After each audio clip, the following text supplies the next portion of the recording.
Good morning everyone. Thanks for joining us this morning. It promises to be a great time.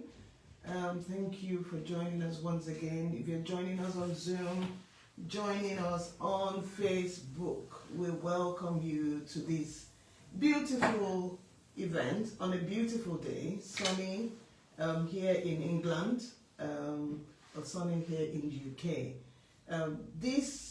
We are looking at a topic this morning which we have titled Building Resilience in Our Children. Sorry, we're meant to do introductions first. My name is Victoria Lawal, and here with me, co-presenter is Pastor Vincent Lawal.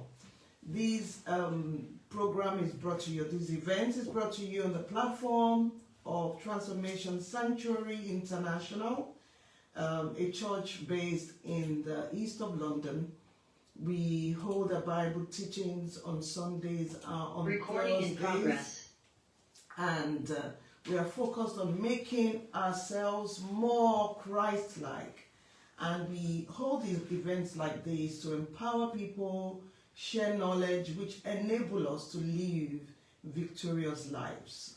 We understand that parents, especially when you are parenting in the 21st century, we understand that there are various issues that comes every day, and some of which is not directly written in the Bible, but so we look at these things, we make a lot of research, we read a lot of things just so that we can be equipped with the right knowledge and then pass that knowledge on to the people that we are connected with, and it's just to see how we can raise our children in the 21st century. Please remember that this is going to be an interactive session, and we encourage everyone to be part of it. And please, when I mean interactive, you may not be able to raise your hand, you may not be able to talk because of the time frame we have, but please be ready to interact with us, engage with us, joining, typing things, and when we ask questions. So we are in version 6. This is our version 6 of parenting in the 21st century. We've looked at previous different topics in the past, and we've looked at parenting in the 21st century, challenges, solutions, support. Our version 2 was a safe haven for our children, where our children, we want to raise children in a safe environment. And we thought that particular one, I think, resonates with me and a few people that I've discussed it with, where we looked at the 4 different stages of parenting. We looked at where people are being, we look at when we have to be commanders, we have to be coach, we have to be counselors, and we have to be consultants. Yes. Please, all of these are on our Facebook page if you want to listen to them, on our YouTube channel if you want to listen to them again. Also, we looked at what our children want from us, how we talk with them and not at them. Version 4, we looked at passion versus profession. There is passion enough for a child, or do you want to turn that passion into profession? And the last one we looked at, which was our version 5, was from innocence to radicalization. We know in this day and age, those things comes very, very subtle, in subtle ways, where children are being radicalized and parents do not even have a clue about what's happening in the life of their children. So, and this is our version 6, and we thought, what's happening in this day and age? We noticed that a lot of this generation, is it Gen Z? Gen Z, they are not as resilient as they should be, or maybe they are not as resilient as our generation. That's our perception. And we thought, let's have a quick event to look at how we can build resilience in our children. And the resilience could be emotional, mental, social, spiritual. It covers all aspects of daily living. So that is the introduction that I've just done. Thank you. If you're still joining us, we are hoping more people will join us. Good to see you on Facebook. So let's kick off with this a question. which we normally do. We just want to know what does resilience mean to you? In a word or two or in a sentence, please could you type it in the chat? What does resilience mean to you as a person? You know, and as we are waiting for your chat, we were discussing this morning that even some adults don't have resilience, you know, and what you don't have, you cannot give, you know. So we want to know, I'm not saying the people online don't, you know, people that have joined us this morning don't have resilience, not at all. We're just saying generally some adults, even some adults actually need this session to know, okay, what is resilience? So what does resilience mean to us? Please, people keep let's type, let's see, what does resilience mean to you? You can Google it, you can AI, you can chat GBT, you can, you know, do any, but what does resilience mean to you? What does it mean? What does it mean to us as adults? So if I can ask you, what does resilience mean? What does resilience? I don't want to give anything away. You So don't want to give it away, okay. I'm waiting for the first thing which will come. Please, if you're on Facebook, you can type on that as well. Yes, please. Yes. What does resilience mean to you as an adult or as a person? Resilience. Okay. So who's going to give us the first one? Anyone? What does resilience mean to you? No, go to the new, is that the new chat? Yeah. Okay. You can type it in. What does resilience mean to you?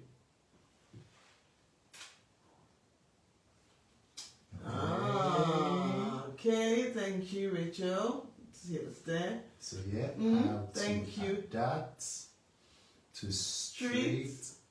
And stress. Recovery. How to adapt to stress and recovery. Thank you. That's yes. Thank you. That's a very, very good one. So three words she speak there. So as we wait for others, please, keep typing in. But I think three words stands out for me from what Rachel has typed in there, which is adapt, and which is stress, and which is recovery. And those three words are, I think it's something we're going to talk about again and again today.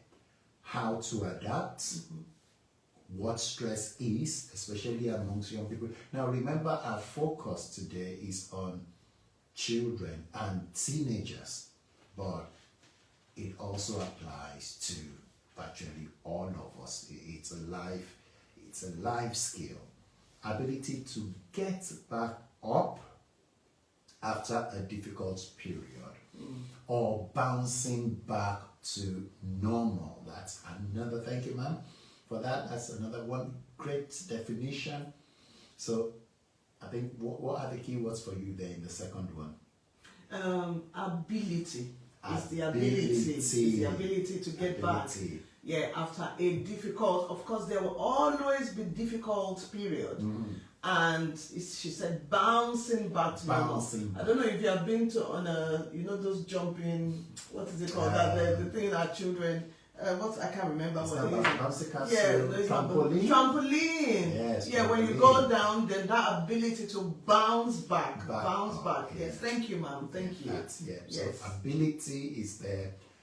Going through a difficult period is there. Bouncing back to normal, meaning it's gone off, but it's coming back to normal. Please continue to put in what it means to you, what resilience means to you. Please continue to put it in the chat.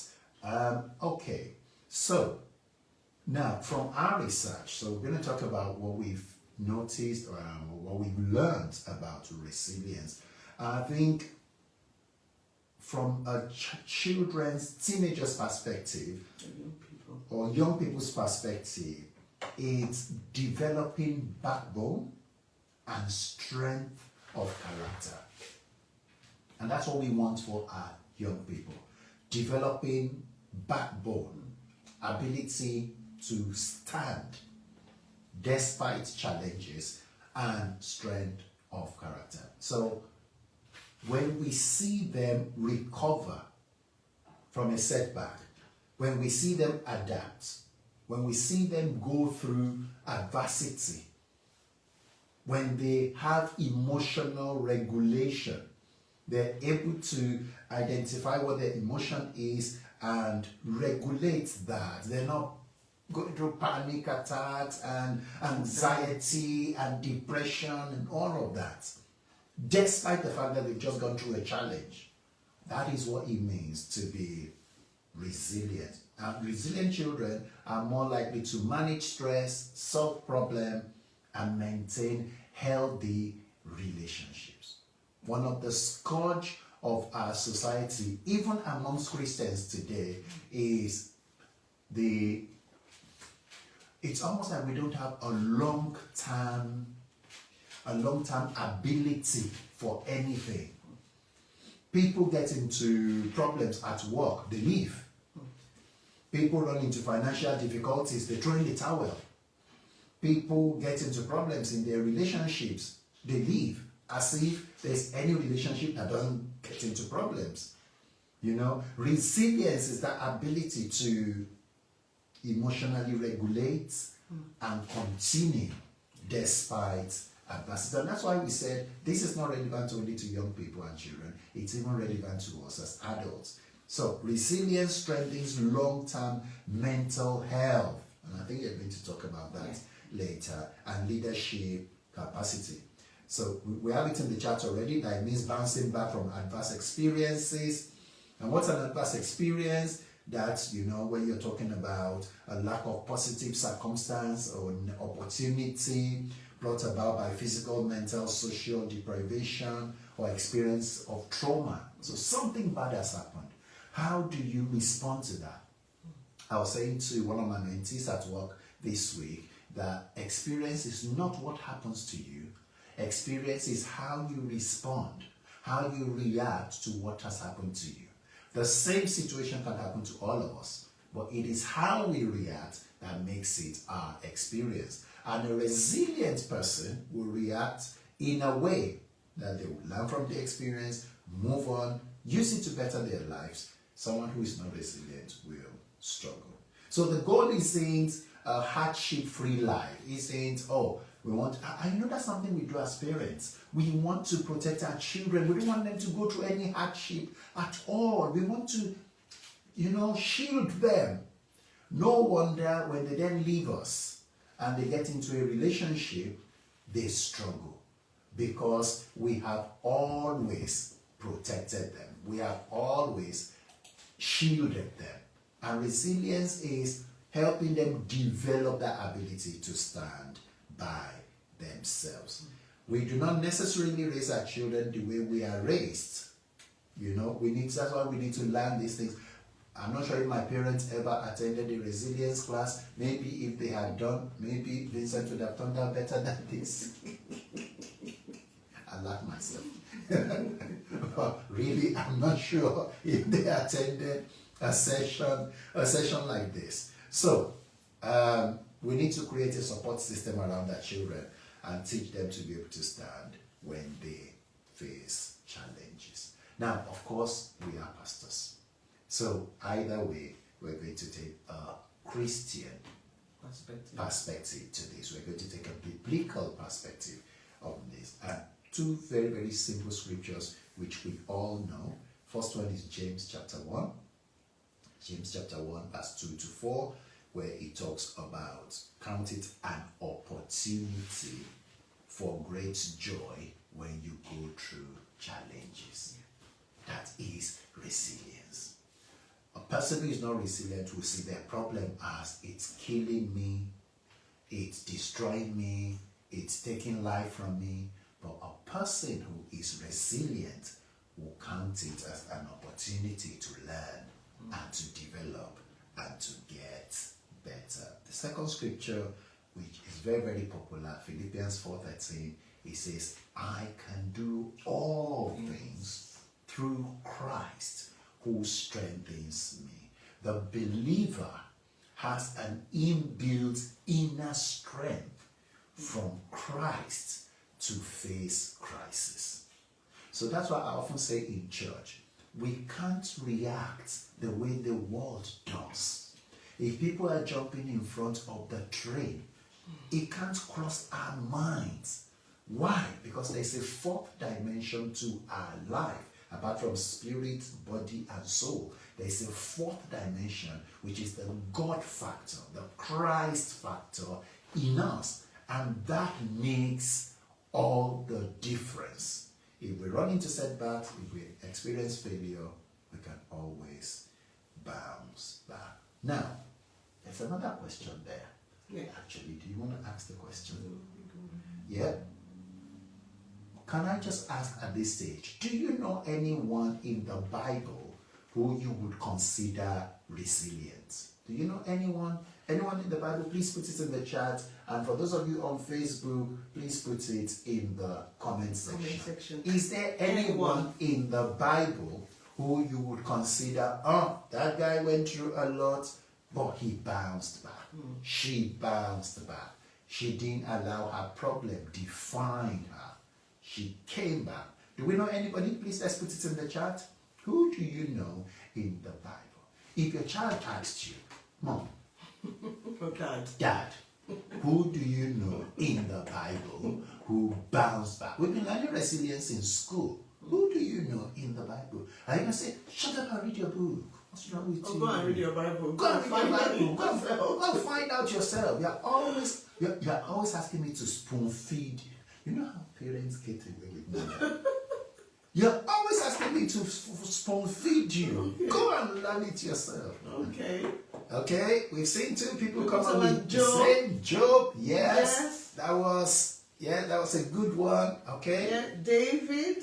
David was, yes. Yeah. When he was looking after the sheep, when his brothers were busy, doing other things, he looked after the family business, which was looking after the sheep, and he was able to kill a lion, kill a bear.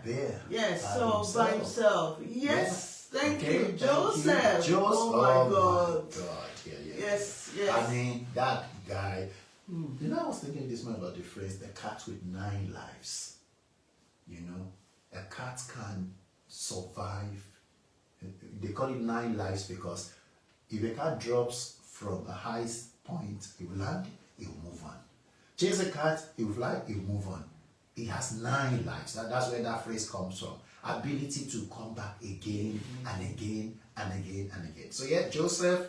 Yeah, what's the next one there? Apostle Paul, yes. Ooh. Apostle Paul was really resilient. Yeah. Usually after he was put in prison, that was when he wrote most of the books in the Bible, in the New Testament. Exactly. Yes. We got the best of him after he got into prison. That's amazing. All right. I think that is the follow-up on David. After coming from the war of Ziklag. That's so true. Yeah. They are taking his wife, are taking his children, have burnt down his property, taking all his wealth. That is the time when most people throw in the towel. I'm out of this relationship. It's not. Look at it. Look at all that has happened. It's not working. I'm leaving.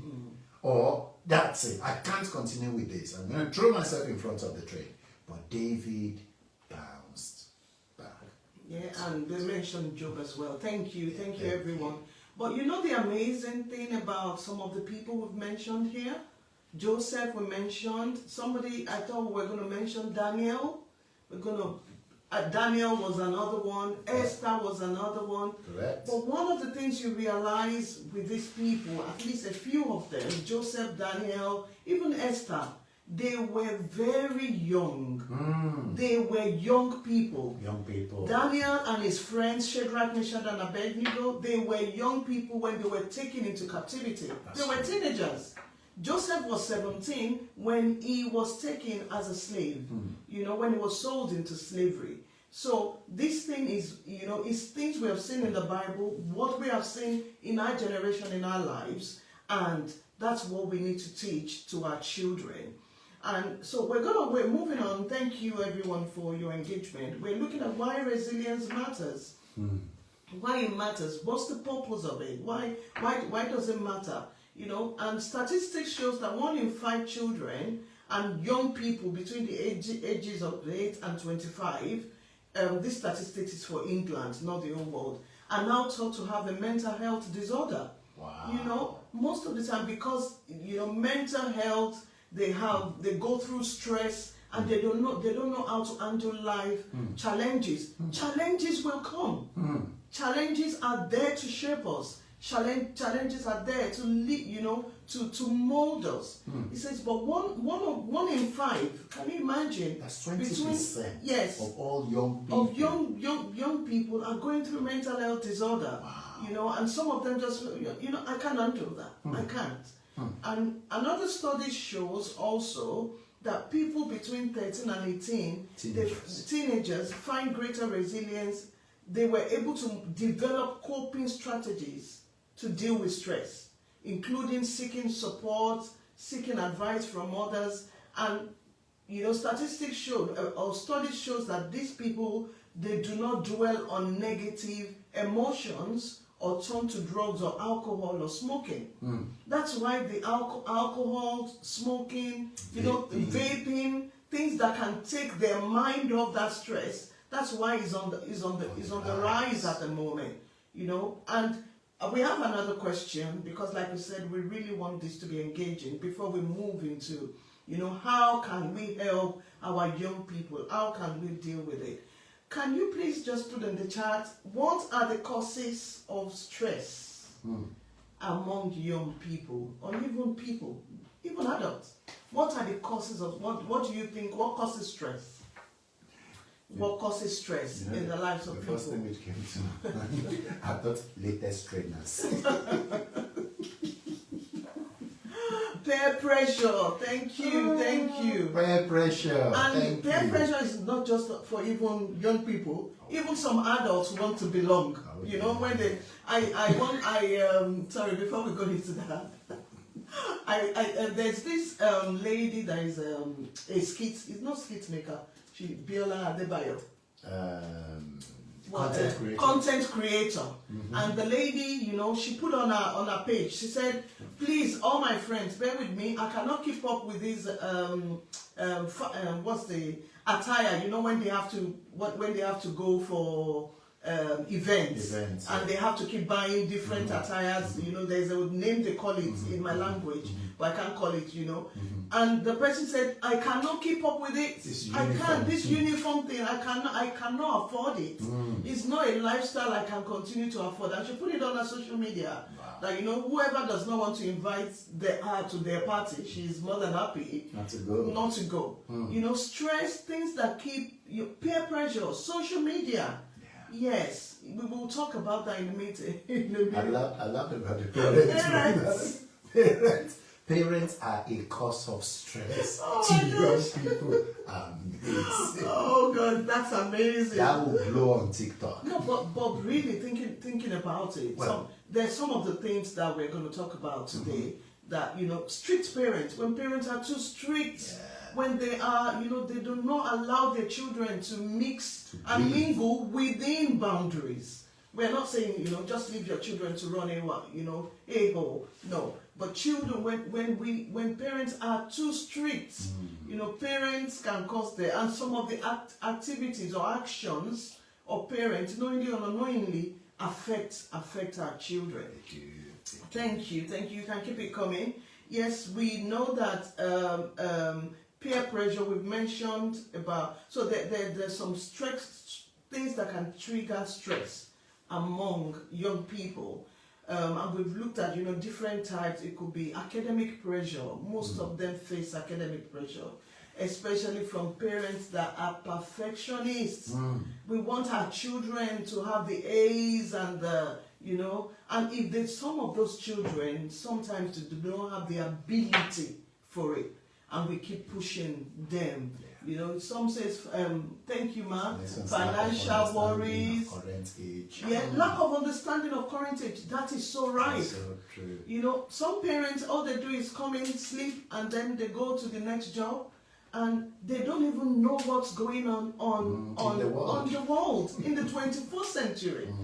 You know, there was a, I'm just going to throw this in as an example. I had a presentation to make at work, and it was just like they gave me 2 days to put the presentation together, and I thought, how will I do this thing? And then I called one of my younger colleague, very young guy, that looks, that I mentor, and I said, I've got this presentation, and she said, just upload all the documents and put it on AI and say, give me create a presentation. And oh my God, in less than 20 minutes, I had a very lovely presentation ready. We need to be current. Lack of understanding of current age, financial worries, academic workload, expectations of the society, especially on colored and black children, and they want, They want to do things like they did in the 1600s. That's the thing about parents. Parents. They want children to do things like they did it. And please don't get me wrong, some of those things will still be applicable. Oh, yes. Because one thing we from our perception, we've seen that resilience has dropped over the centuries, over the different generations. Yeah. Our parents were raised really, really, tough parents raised them. And you could see that, they had resilience.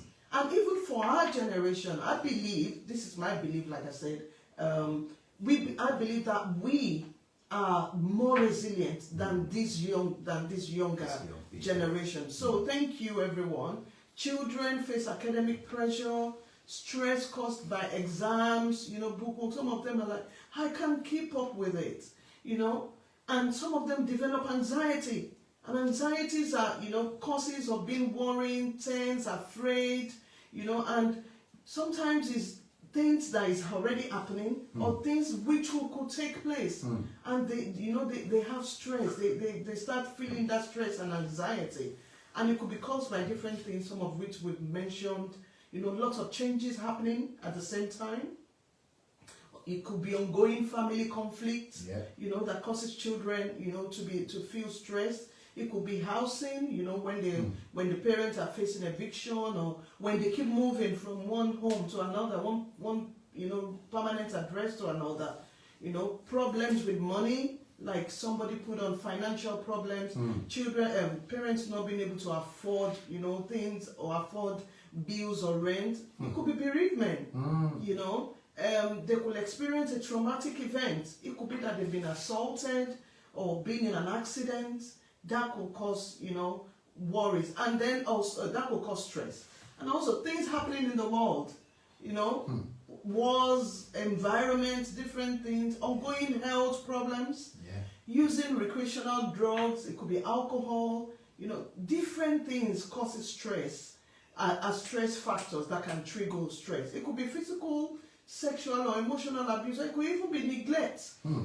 Sometimes some parents will feel, I just need to go and get money and provide from these children, and you are never there for those children.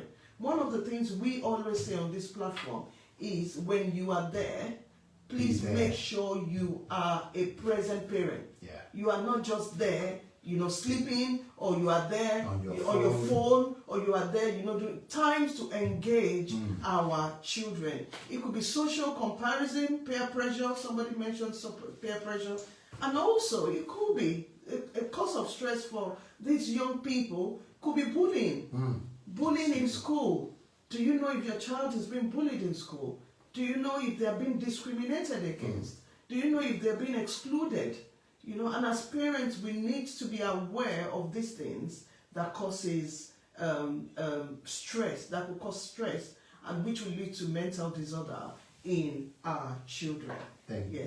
Thank you for that. So most of the things we've mentioned there relates to physical stress. Physical stress. Things, what we see around us in the physical. But we know we're in a digital age now, a digital world, and if you're not part of that, then you're still, the world is leaving you behind.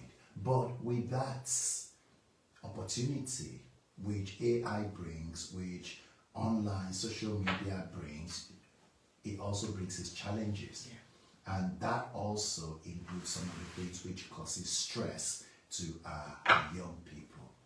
Now, this one which I'm about to mention, unfortunately, is not just young people who do it, even adults. Excessive scrolling, from real to real to real to real, you know. It becomes addictive, you know. Or you see people on train and everybody is just scrolling, you know. And that fuels comparison culture. You know, you look at yourself, you're looking at that picture, that person looks thin and beautiful and there's nothing out of place. Nowadays, I was doing a course at work yesterday, deep fake. Nowadays, that could be a deep fake. That could be a picture just created using that person's face and everything else is fake. Everything.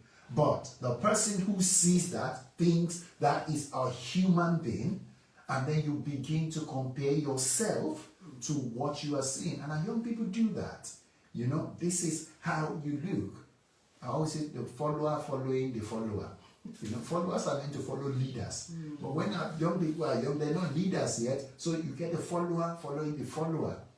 And a lot of things they say on the playground which are wrong, they just imbibe and take it as the truth because it's a follower following the follower. And their parents are not teaching them anything different. So when you begin to compare yourself to what you see, when they begin to compare themselves to what they see online, that affects their self-esteem. And addictive algorithms behind this system pushes that information to them more and more and more. So for example, I like watching comedy. As a real, I like watching comedy and I like watching healthy eating habits and exercises. Now, more of that is just fed on to my Facebook, Instagram pages because that is what I watch. That's the algorithm behind it. So, and that can lead to sleep deprivation because you're still on your phone. Our children sometimes are on their phone 2 a.m. They're still on their phone 3 a.m. and then they struggle when they're meant to wake up in the morning. Cyberbullying is a real thing in our world today. Unrealistic beauty standards, I mentioned that before, you know, excessive screen time, you know, and by the time they come off the screen, they're so tired, they can't do anything else. It reduces their attention span. And again, that social comparison, just seeing that thing and thinking that's what I should be, that is what I should look like. Oh, that person is making a lot of money on Facebook. How comes I'm not making money on YouTube? You know, things like that. All of that damage self-worth amongst young people and increases their stress level. No wonder the UK government is trying to do something about children under 16 accessing online. Now you might feel they're taking people's rights away from them. You might have different views about that. But what we do know is that there are risks.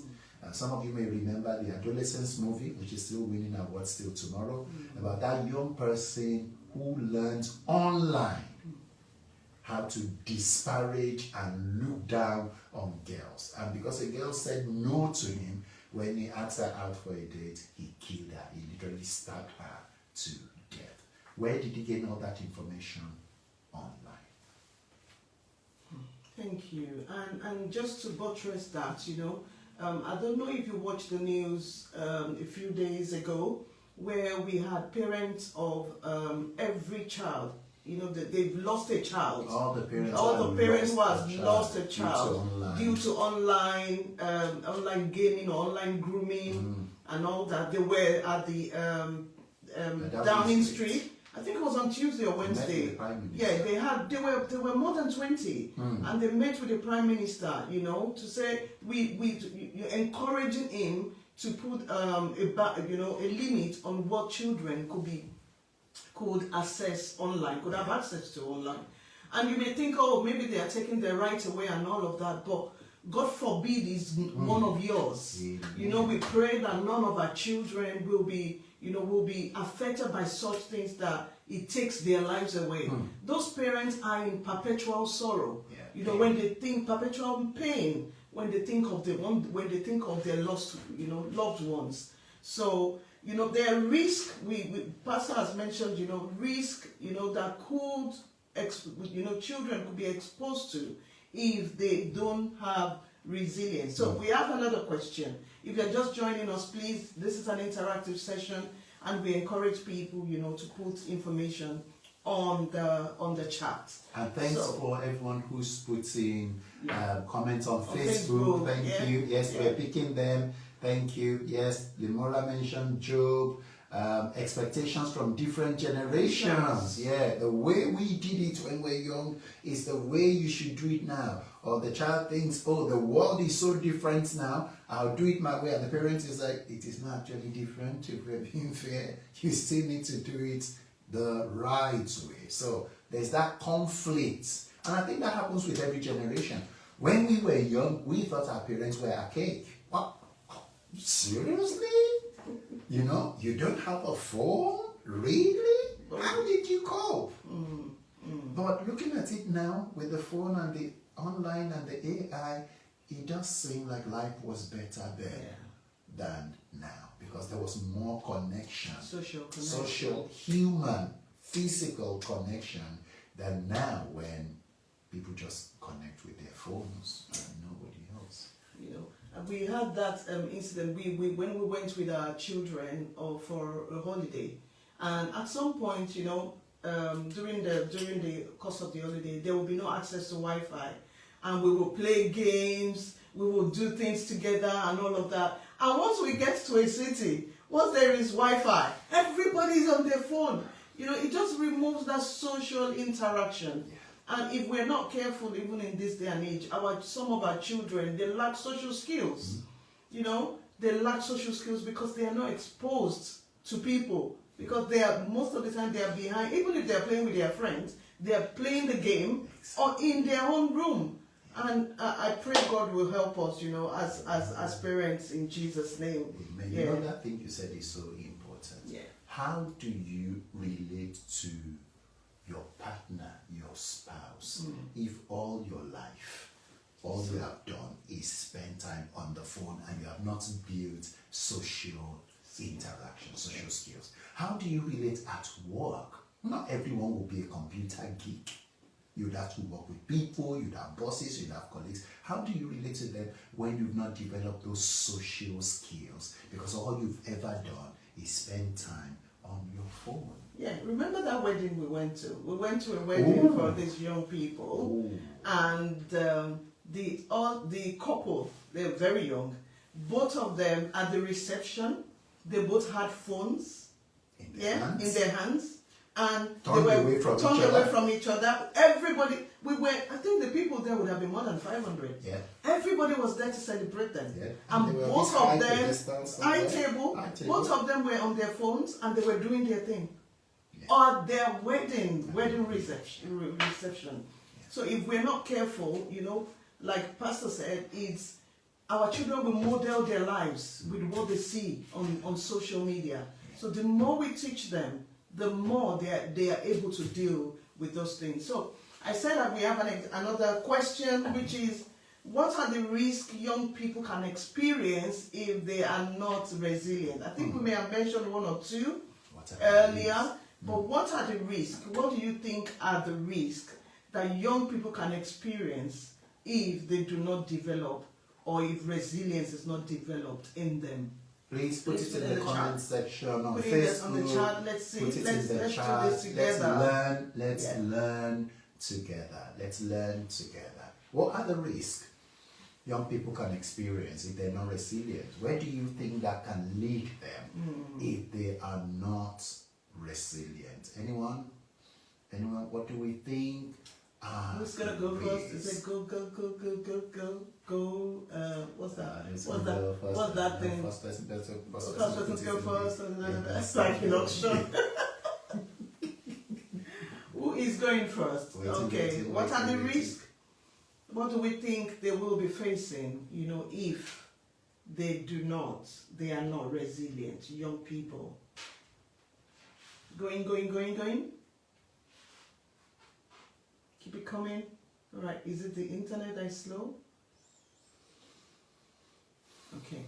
All right. Should I go on because of time? Yes, let's go on. But I'll please go on put because it in of the time, but we can chat. put it in the chat. Put it in the chat. It will be Yeah, useful. that'll be really useful. The risk young people can experience Okay, if they are there's not one there. resilient, they Thank you, become That's very so true, Yeah. antisocial, which we've talked about. Thank you, ma'am. They become antisocial and they become depressed.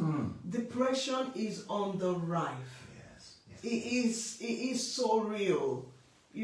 During our own time, but I'm not saying we are very old, but when we were young, We're still young. No, we're still young.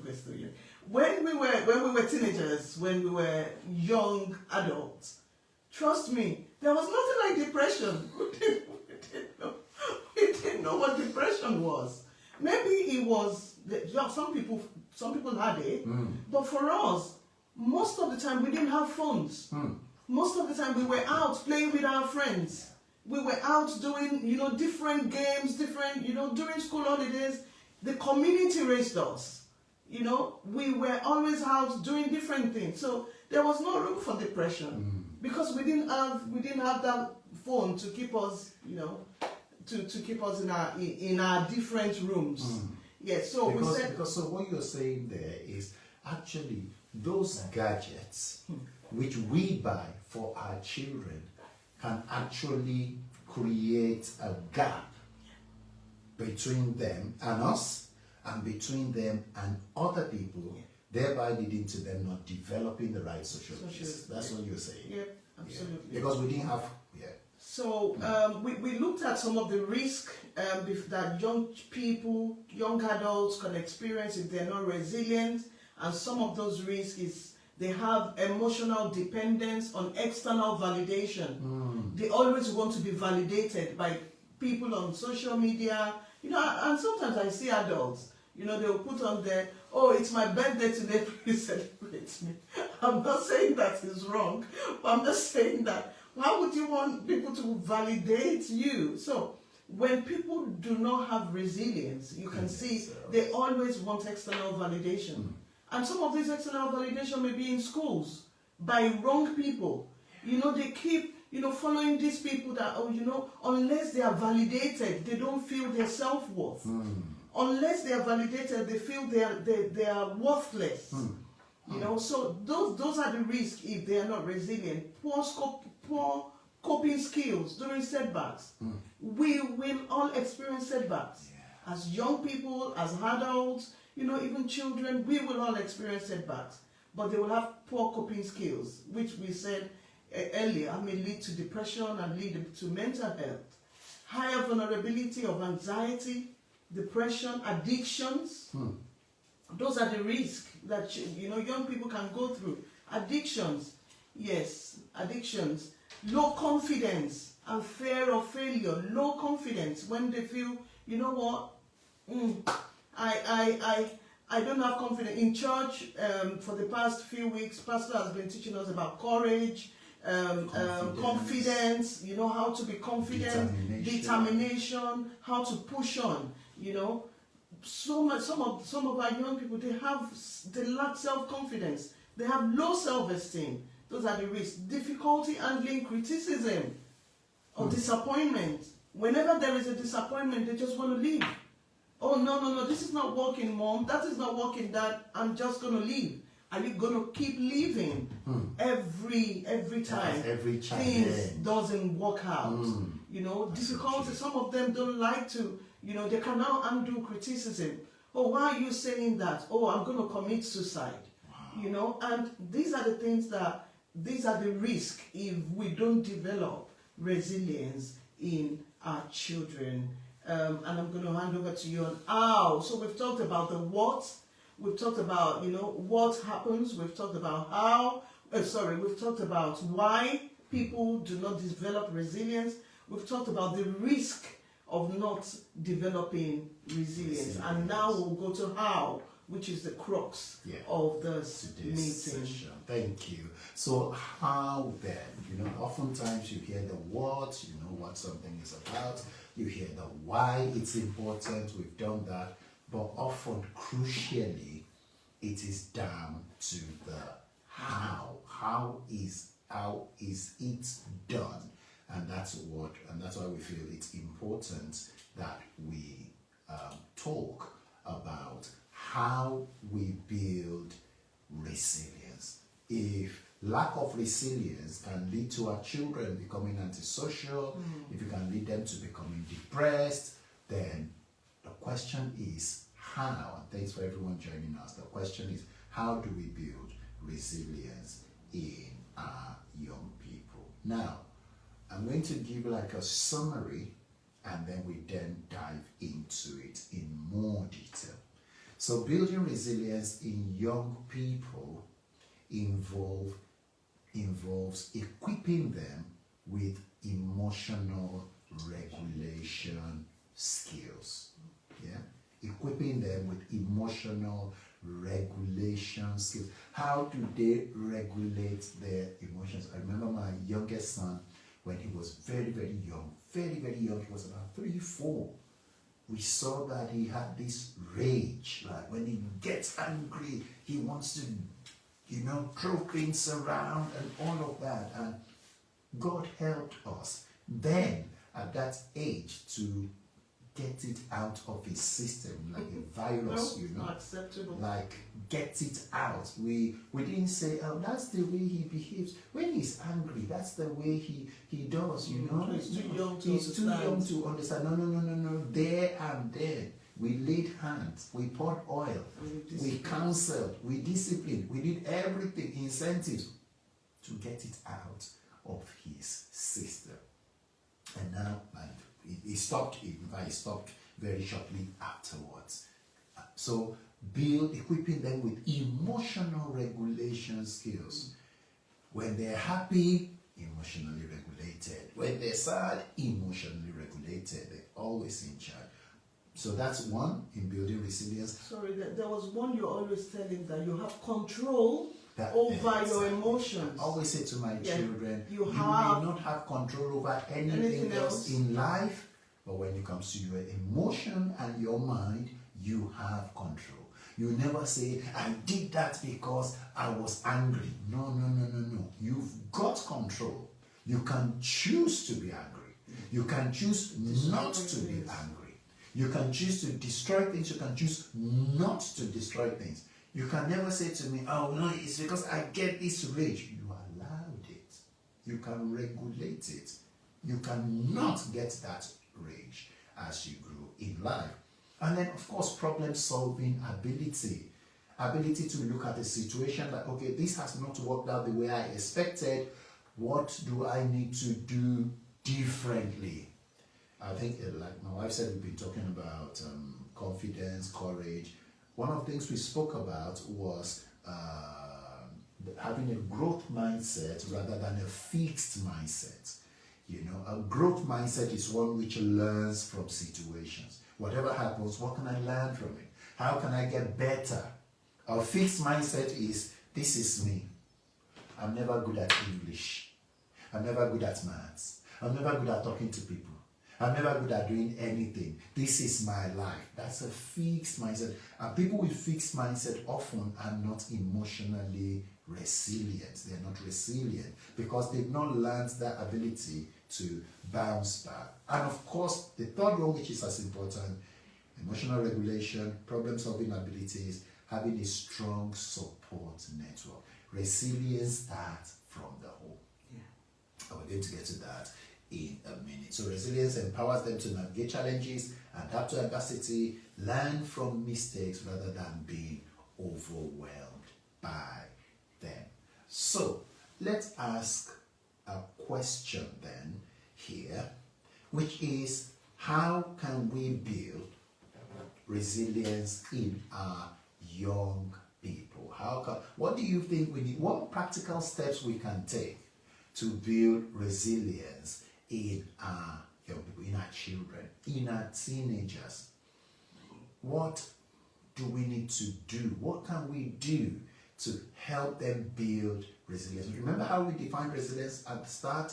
It is having a backbone, a strong backbone and strength of character. Ability to bounce back. The ability to bounce back. We want to go, you want your child to go to uni, or go to secondary school and you're just at ease that they'll be fine. They're starting a new job, you're at ease that, yeah, all will be well. They will thrive. What can we do to help them build that resilience? Either as parents, as caregivers, as friends, anybody, please put it in the chat. What can we do? While we are waiting for that, there was a story of, when we talk about these things, because it's so real, yeah. while you keep that coming, there was a time still our youngest child, he did something happened in school, and he said, in secondary school, and he said, they are laughing at me, they are mocking me, and all of that. And I'm not going to school tomorrow. Our son likes to go to school. In fact, most of the time during the long holidays, he will say, why did they give us long holidays? We want to be in school. And he now said, I'm not going to go to school because of the fact that my friends started mocking me. And I'm not going to go to school. We were so shocked that, just because of his friends and what they did. So his dad encouraged him, said, no, you have to go. If you don't go, they will the next day you go, they will start again. So it's better you go, face it, and his dad gave him something, and he said, anytime they make fun of you, just bring out that thing and look at it, and then you'll be fine. It's fine. It will be fine. And then he went the first day, and when he came back, we said, how was it? He said, it was better. And then the second day, he said, no, he told them that it was good. We need to teach our children. We cannot say, because they are laughing at you, or because and these things are real. Yeah. Very real. Our young people face a lot of difficulties, bullying, harassment, exclusion. And as parents, we should not just write it off. Sorry, what's that? What's that? Bullying. I was bullied when I was in school. That did not stop me. No, you cannot do that. Classic. If they bully you, bully them back.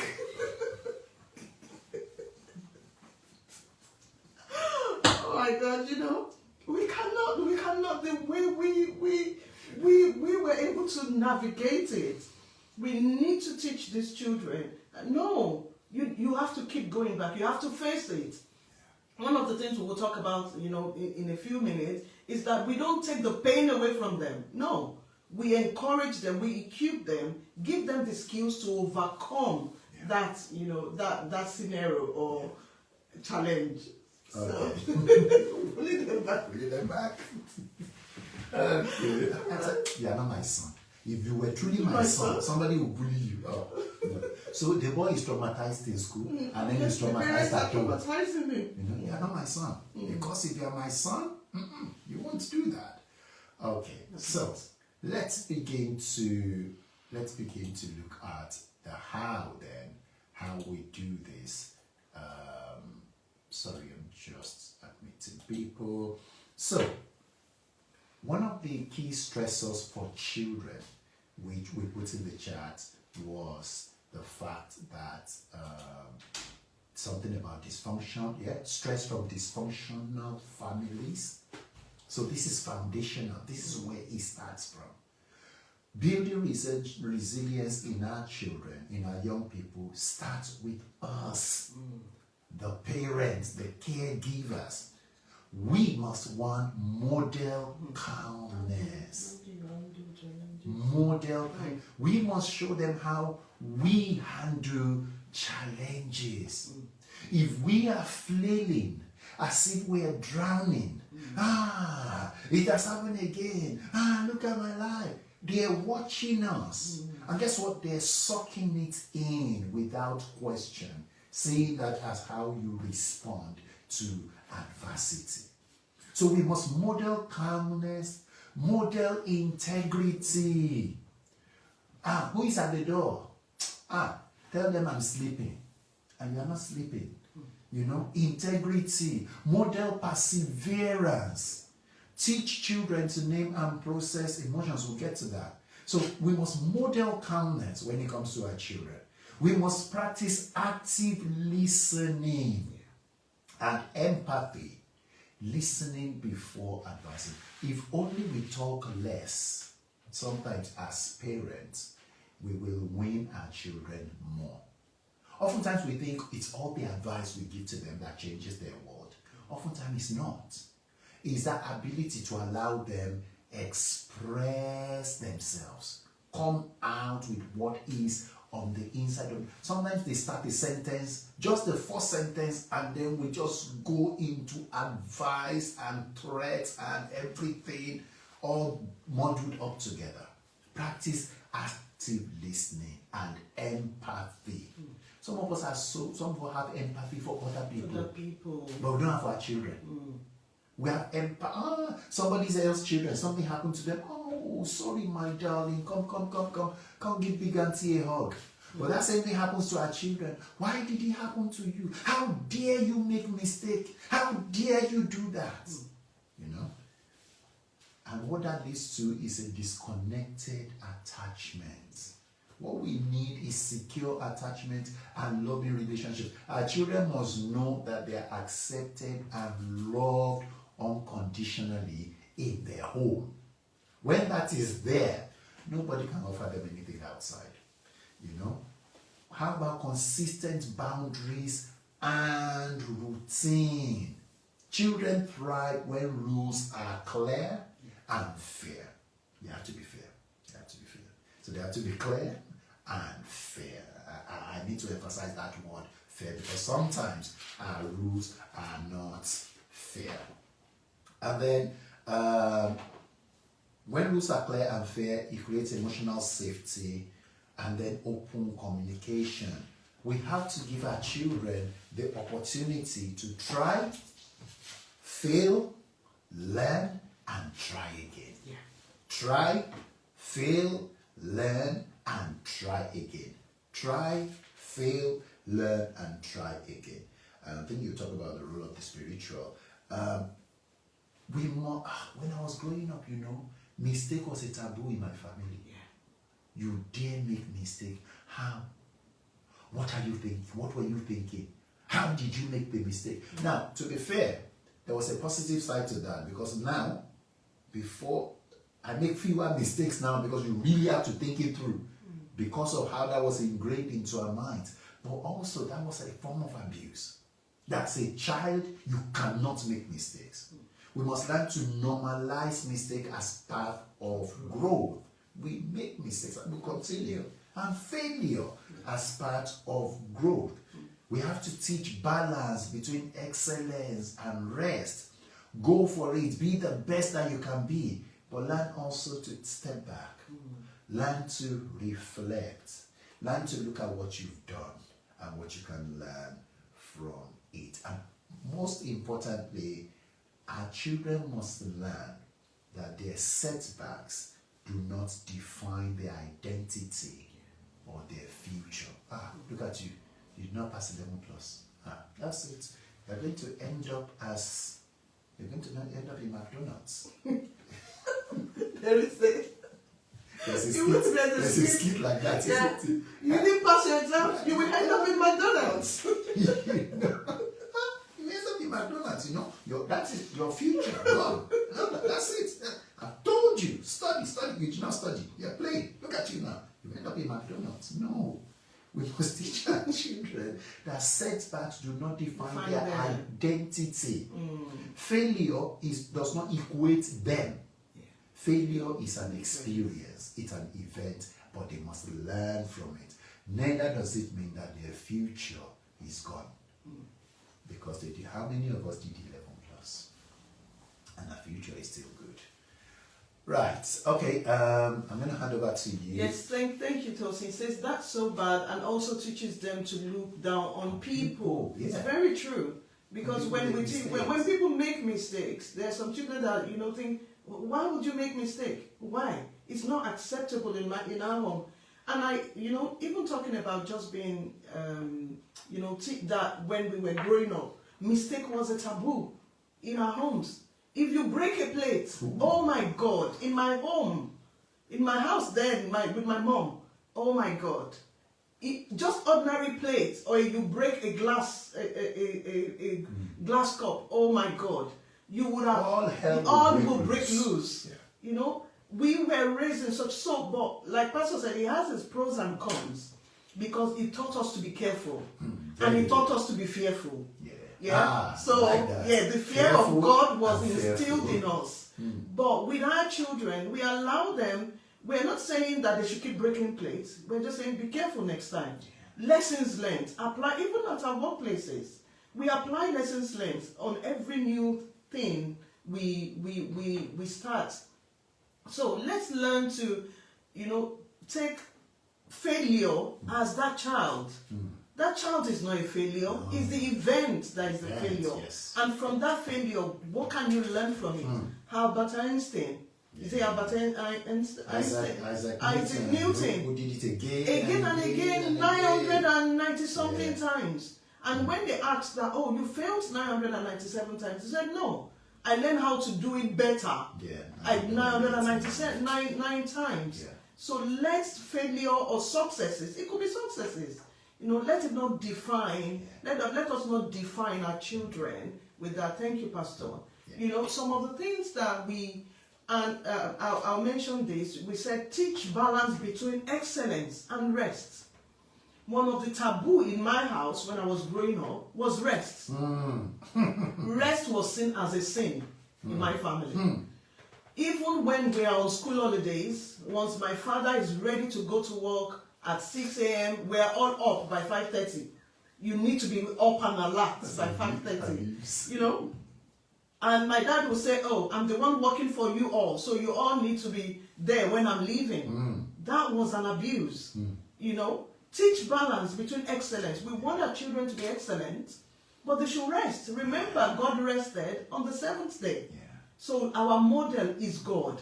And we've seen some mistakes we feel our parents make, and we should be able to balance it, when teaching resilience in our children. Some parents still don't believe in holidays. Oh, of course. Let's not. Holiday is luxury now. Yes, yeah. Okay. So we're looking at healthy boundaries. So, but now, if you're just joining us, we've been discussing different themes under resilience, and now we are looking at how, as parents, we need to model resilience, and we need to teach our children resilience. And with the next one I'm going to be talking about is healthy discipline and boundaries. My husband taught me something which I didn't know while growing up. If I did something wrong, my parents would shame me for doing it wrong. But they didn't teach me how to do it right. I hope we get that. When you discipline and you teach a child how to do something right, then when they do it wrong, then teach them how to do it right or correct them. But most of the time, when we don't teach them how to do it, but when they do it and they don't know how to do it, they do it and they get it wrong, then we blame them for that. Medical research shows that, can I just ask us before I talked about this, at what age, so we want you to put on the chart, just put in any age you think, at what age do you think the brain of a young person is fully formed? It's fully developed. At what age? Please put it in the chat. Let's see. 21. 21. Right. That's the golden age of adulthood, isn't it? 21. Yeah. More, keep it coming. At what age? I think it's 21. More like 18. No, it's not 18. Yeah. Please keep on. What else? What else does any do you think? What age do you think the brain of a young person is fully formed? 23. We're getting there. All right. Thank you, Patricia. Thank you for joining. 19. A bit far from it. Yes, more. What do we think? So we've got 19 to 23. What do we think, people? 19, 22. Okay, all right. Okay. Thank you all for everyone who put that in. The research initially shows that a child's age is fully formed. A young person's brain is fully formed at age 25. Yeah? But now, there's a new research. It says, for decades, neuroscientists believe that brain development finished around the age of 20 to 25. He says, however, extensive long-term research, such as MRI mapping by University of Cambridge, reveals that a person's brain remains flexible in a flexible developmental adolescent stage up till the age of 32. Wow. You know, up till the age of 32. As a parent, maybe you are age 40, you are age 50, you are age 60 and over. Our brain is fully developed. But when we look at these children, we always think they should understand, they should know it all. When somebody's brain is still being developed up till the age of about 30 to 32, then it means that there is a lot we can show them how to do. Yeah. You know, we expect a child to know something that you, a parent with 50 years experience, you already know. And when they don't know it, we shame them. Please, let's stop shaming our children. Let's teach them how to do things. And let's teach them how to do things right. When they get it right, hail them. When they don't get it right, correct them and teach them again and again. You know, when another thing is that consistent expectations create emotional security. When we encourage effort and character over perfection or outcome, and I like their generation. They're called Gen Zs. Yeah. You know, when they do exams, before you know it, they say, "Oh, I'm going away with my friends. I'm celebrating They have not received the results." They are already celebrating their efforts. You know, we should encourage effort, character, integrity over perfection or outcome. Yeah. The right effort will generate the right outcome. You know, I like the way, and I'm learning from this new generation, that I don't have to wait till a milestone before I celebrate myself, or celebrate my children, or celebrate my family. We don't have to wait for a monumental age until I get to 50 before I celebrate my achievements or my efforts. No. We celebrate achievements. If they are putting a lot of work into the exam, celebrate them. Yeah. If you see them studying, do things the right way, celebrate them. And if they're doing it the wrong way, encourage them. You know, sometimes incentive works. Yeah. You know, our parents didn't do that with us. They just expect you to get on with it. But not with this generation. Sometimes incentive works. Oh, if you do this, I'll do this. And you see them thrive. Because this generation likes, their generation, they like money, they like comfort, and they like to enjoy life. So sometimes we make a little incentive there. I remember when our children were growing up, we tell them, okay, you need to sweep this whole house and mop it for £1. £1. They will do it quickly. Just for £1, you know, incentivize, you know, them. Yeah, the natural consequences help children to learn responsibility. Avoid rescuing them from every discomfort. Okay. Don't say, oh, this is my child, I don't want you to go through this. No. Like we read in James 1, yes, that when we go through challenges, it develops perseverance. It develops character. Yeah. It develops perseverance in us. You know, provide reassurance to them, but don't minimize the pain. Let them go through the pain. Pain is part of life. Yeah. A child that is newly born, squeezed through that, you know, passage of coming into the earth, the first thing they do is to cry because they feel pain. Do not provide reassurance that, you know what, things will be better. You know, of course we will learn lessons, but do not minimize the pain. You know, if you turn a child off and they are feeling sad, leave them. Let them reflect over what they have done. Yeah. You know, we find out that, you know, you should not, rescue them if they're feeling discomfort. No. Let them experience it too. You know, because with that, they place more value on life. So thank you. Thank you, everyone. That reminded me when I was growing up. Well, my mom smacked me, which was not often, but when she does a good job of it. She will leave me for a few days to really stew, because I'll be angry, stew on it and really reflect on my actions and everything. She'll leave me for a few days, and then afterwards we'll make up. You know, she'll buy me treble.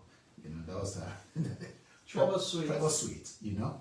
But that was her own way, and that worked. That worked because she gave me that time to really think things through before she then comes with the comfort. I know the sayings that if you smack your child with the right hand, you need to draw them closer with the left hand. Yes, but put a space in between. Get them to learn. If a child makes a mistake, if a child does something wrong, get them to reflect on it. When my boys were growing up, every time they came over, they did something wrong, the first question I asked them is, why? But why did you do it? And I want you to give me an answer. Why did you do it? And that always forced them to think, okay, why? And sometimes the answer is not even clear to them. They're like, they just did it. They're kids. But it was helping them develop a mental ability that you got to think about your actions. Which leads me to teaching our children emotional intelligence. You know, it's amazing that even us as adults, some of us can't clearly label the emotions we're going through as adults.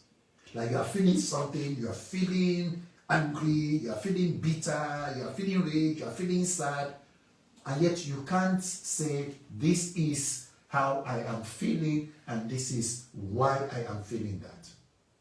Labeling your emotions, identifying, and this is something we need to teach our children. You are sad right now. Why are you sad? You are angry. Why are you angry? Should you be angry? Like Cain, should you be angry? You shouldn't be wrong and strong. That's something we teach our children. You can't be wrong and strong at the same time. You're wrong. You've got to accept that what you've done is wrong and there are consequences for that. And you've got to go through that. The same way we celebrate you when you do something right is the same way we'll tell you off when you do something wrong. So helping our children identify their emotions accurately. Again, teaching healthy responses to anger, sadness, and frustration. We shouldn't be raising children who get angry and take the remote and throw it at the TV, break the TV, punch the wall, do all of those things. No. Our children should be more emotionally regulated. I always say to my boys, whatever I'm teaching you at home, I'm preparing you for a world out there where these same things will happen, but there will be no explanation. And if you get it wrong, it can limit your career progression. Take my plate to the sink, but Daddy, why? It's the same way a boss will say, take that paper to the copier, and you can't ask boss why. So, we must teach healthy responses to anger. Step back, pause, respond rather than react. We must encourage empathy. I think it was Tosin who put it in the chat that that's so bad, and it teaches our children to look down on people when we tell them that mistakes are wrong. We must teach our children to have empathy, to show empathy to other people. That's part of emotional resilience. And to look at things from a perspective. Take a perspective when things happen. How do you do that? Reflect on your actions. Before you go to the next one, why did this work? Why didn't it work? Reflect on your actions. And of course, practicing gratitude. Saying thank you. Some of us as parents, we give things to our children. We don't really need their thank you. We don't really want their thank you. The fact that we're giving them those things, we are even happy. But I've given it to my child. But we have to teach them to say thank you, to respond positively, to have a heart of gratitude. Otherwise, they're going to get out there. It will affect their future relationship. Imagine having a spouse who never says thank you, who never appreciates what you do. But those things we must teach our children from when they're young, so that it doesn't affect their relationship. When there's some spouse who just expect everything to be done for them and they never say thank you because they never learned practicing gratitude and reflection, thinking about what has happened and what they'll do differently. Okay, Thank you. We still have a few more. Yeah, we still have a few more, so we'll run through it because we are hoping to round up in the next 15 minutes. Yes. Pastor Flo, thank you for joining us. So we've looked at the different aspects of resilience, but now we're just looking at how to teach our children resilience. We've looked at emotional intelligence, we've looked at modeling our lives, modeling, is that modeling? Healthy discipline and boundaries. Thank you to everyone on Facebook as well. Thank you. So we're going to look at spiritual resilience. How can we model spiritual resilience? How can we teach them? Model being passionate to God to your children. If you're a Christian or whatever religion you believe in, because I think there's someone on here that is not a Christian, model your, being passionate to God. If your faith is weak, it is likely your children's faith will be weak. Whatever you model, children do. There's studies shows that, and research shows that they do 80% of what we do, not what we, and 20% of what we say. Yeah. So when we model things before them, when they see us that our faith is, our faith is strong, then their faith will be strong. There's the study shows as well that people who have faith, they have more resilience. Yeah. People who have faith, because you have hope.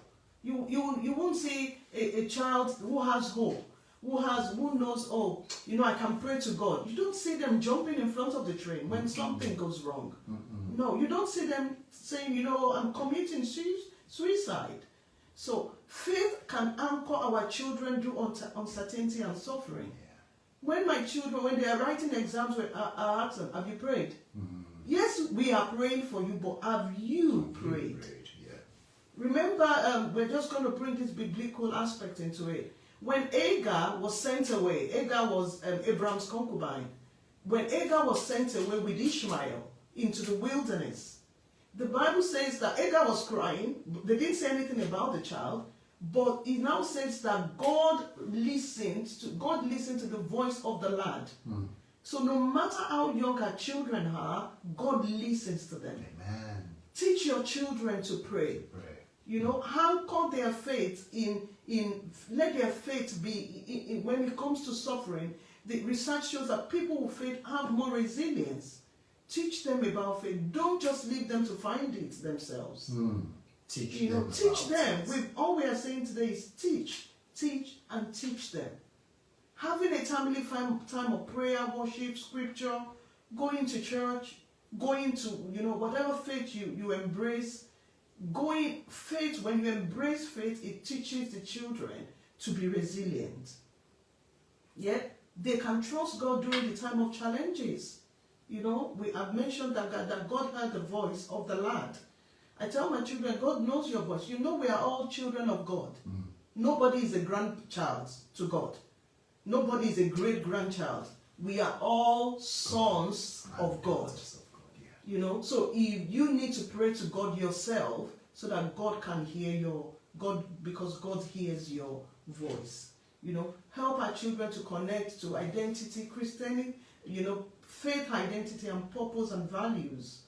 When they connect with the fact that the other day when my son was writing his A-levels exam, said, it's too hard, I can't sleep, and I said, do you remember this scripture, Philippians 4:13? No. What happened was he wanted to start, taking some things that were like stimulants that will help him, and I said, you don't need that. The only stimulant you need is Philippians 4:13. I can do all things through Christ who strengthens me. And I said, keep saying that to yourself, and you will see that Christ will build strength in you. Let's teach our children the way of the Lord, but much more, let's model it to them. Yeah. Yes. Thank you. Okay, so just very quickly, what are the daily habits? We learn things through habits. Somebody said if you repeat a habit for 90 days, it becomes part and parcel. 6 weeks, actually. 90 days. 90 days. Yeah, 3 months. If you repeat a habit for 90 days, it becomes part and parcel of your behavior. Now, the little habits you can introduce, family meals, for example, let's eat together, put the phone aside, let's eat together, or watch TV together, having meaningful conversations. What was the best part of your day? And what was the hardest? Is there anything on your mind you like to talk about? You know, if things go wrong, who do you feel most comfortable talking to? And what helps you reset?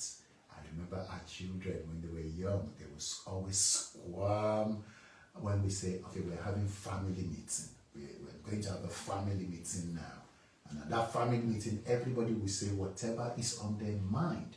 And there's no right, there's no wrong. It's just an opportunity to question everything. Let's just talk family meeting. And they were not even teenagers then. And oftentimes I would ask, okay, so who is your girlfriend?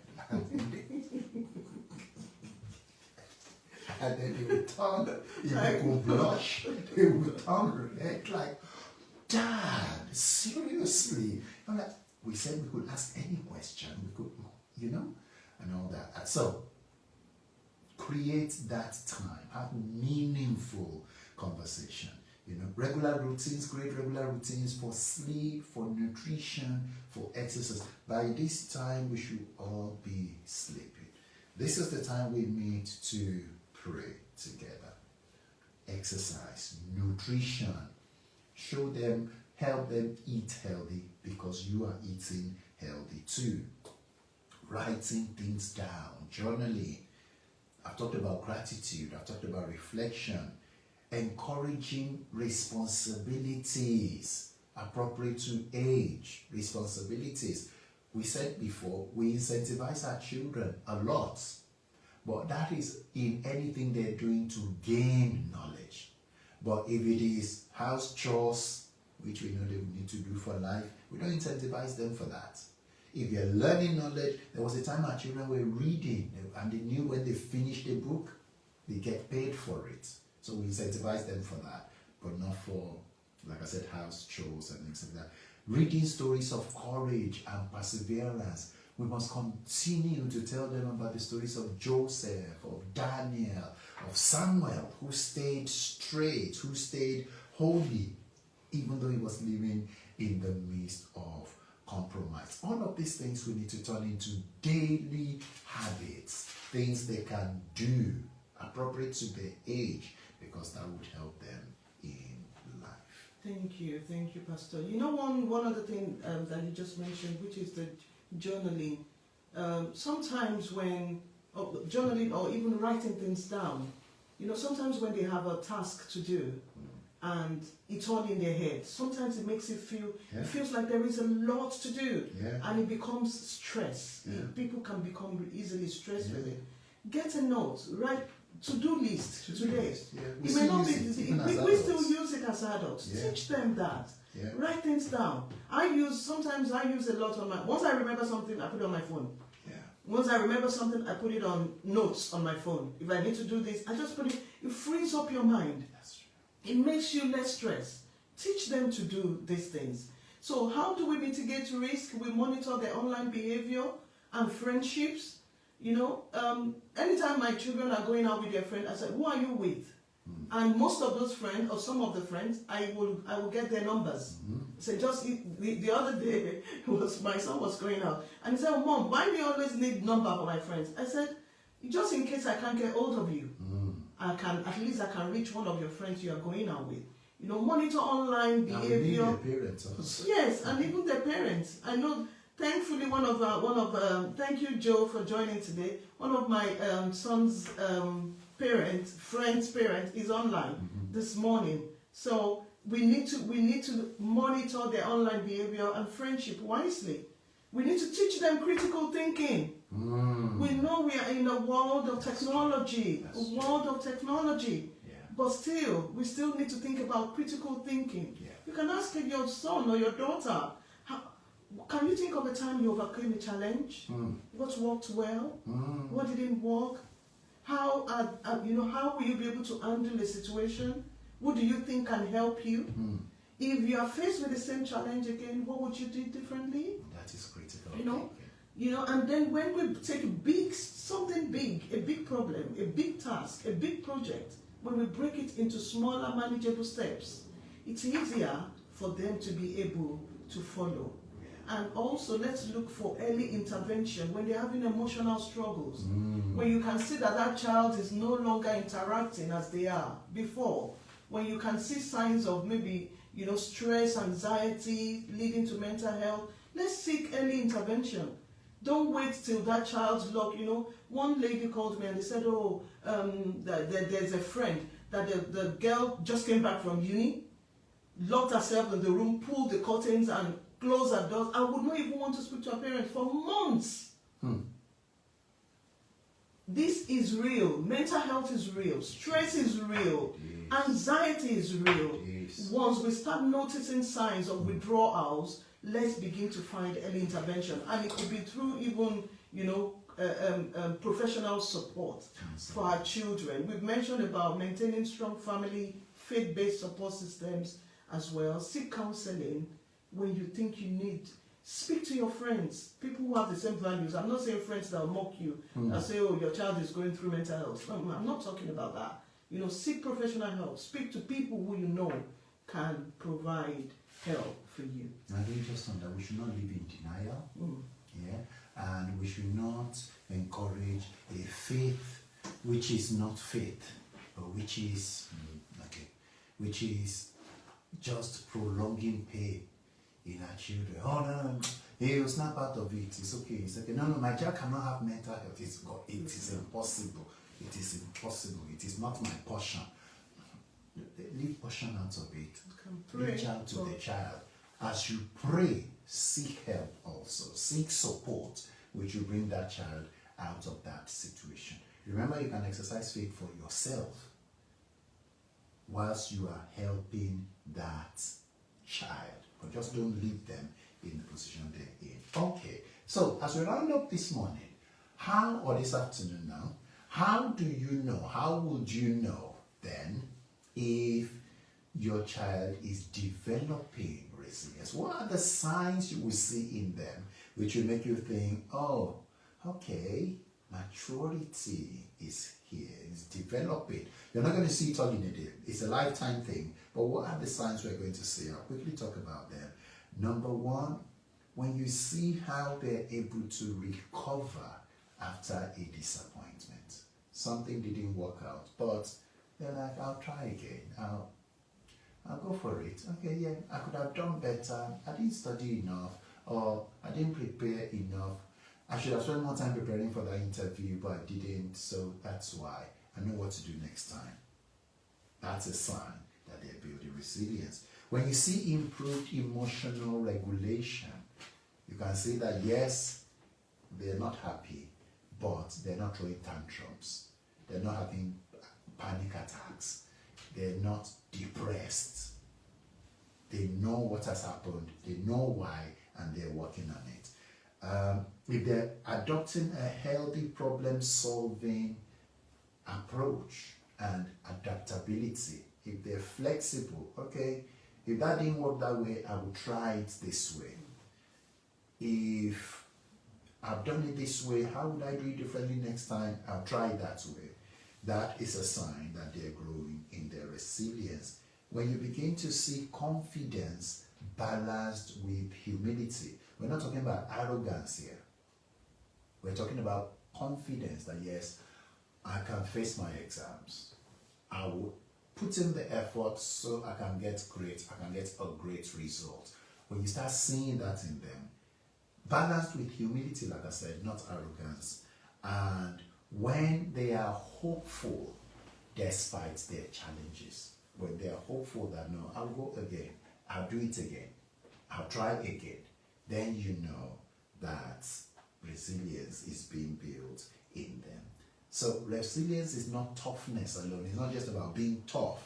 It is strength with wisdom, hope, and support. And children become resilient through loving guidance from us as parents, going through meaningful challenges, and having a very, very strong foundation of faith. Please don't go to church and leave your children at home or send them to church while you stay at home. No, we need to grow together. Our faith grows at home and within the community, and we need to do it together. You know, we watched a movie yesterday night, you know, that black guy and that lady who went and rescued a child that was abducted. And one of the things the black guy said was, he was never there for his son, his 5-year-old son. He was also the next job, if I make that money, if I do that, then all will be well. But he just continued. And he said, what I need is, he doesn't need the next Xbox or the next PS4 or PS5 games. What he needs is my time. My time. And that's what our children, the greatest gift, one of the best gifts you can give your children, no matter what their age is your time. Give them your time in a positive way. In a positive way. So the goal is not a hardship-free life, like we said before, but children equipped to overcome adversity with courage and character. And that's it from today. We hope you've been blessed by this session. And hopefully there are steps you can take, there are things you've written down, there are things you're taking away, so you can develop that relationship with your children. I always say, when my boys were young, they were not my best friends. We were their coach, their consultants, their counselor, and their commandant. That was what we were. But they're growing up to an age now where they can reason by themselves. And we're seeing becoming more friends than when they were younger, because we can reason together at a particular level. You want to be someone your child can come back to anytime. Home must be a place where they're free, they're happy, it's a safe haven for them. So that's it. Please, this recording will be on our YouTube channel. It will be on Facebook for the next 30 days. But you'll be on our YouTube channel. All previous recordings are there also. Please subscribe to our YouTube channel, click the notification button, and like this video so you can know when we drop new videos. All our messages, Sunday messages, and Thursday Bible studies are on our Facebook page. Our church is based in Raynham, here in east of London. If you're in the area, please feel free to join us on a Sunday morning at 10 a.m. The next version of this event will probably be, normally we have one about marriage and then one about parenting, just to build that family. We do one marriage, so one marriage, two parenting, so we might have another parenting event towards the end of the year. But thank you. Thank you. We hope you are taking, not one thing we normally ask people, thank you, is what are you taking away today? We know that you thank you for staying throughout, but there's something you're taking away today. Well, don't say when they bully you, bully them back. No. Teach. Remember we said that a young person's brain is fully formed when they're about 30 to 32. The more we teach, the more they know. Teach them spiritual resilience, physical resilience, mental resilience, and we hope and pray that as we continue to teach them, we will have children who will be, go-getters, who will be a success in all areas of their lives. But please remember, it is not a life that is devoid of pain or hardship or challenge. The goal is to teach them how to navigate those times and get the best of those times. So thank you everyone for joining this morning. Now it's afternoon, and we hope you are taking something away. Yes, for those on Facebook, thank you for joining as well. Should we just, All right. Take care. And like we said, you can listen to it again and again, especially people who didn't join from the beginning. so you can get the best of it. We will send the link of the recording out as well to everyone, which you can share with your friends. Thank you. Take care, have a blessed rest of the day. Yes, God bless you. God bless you. Bye-bye. Bye.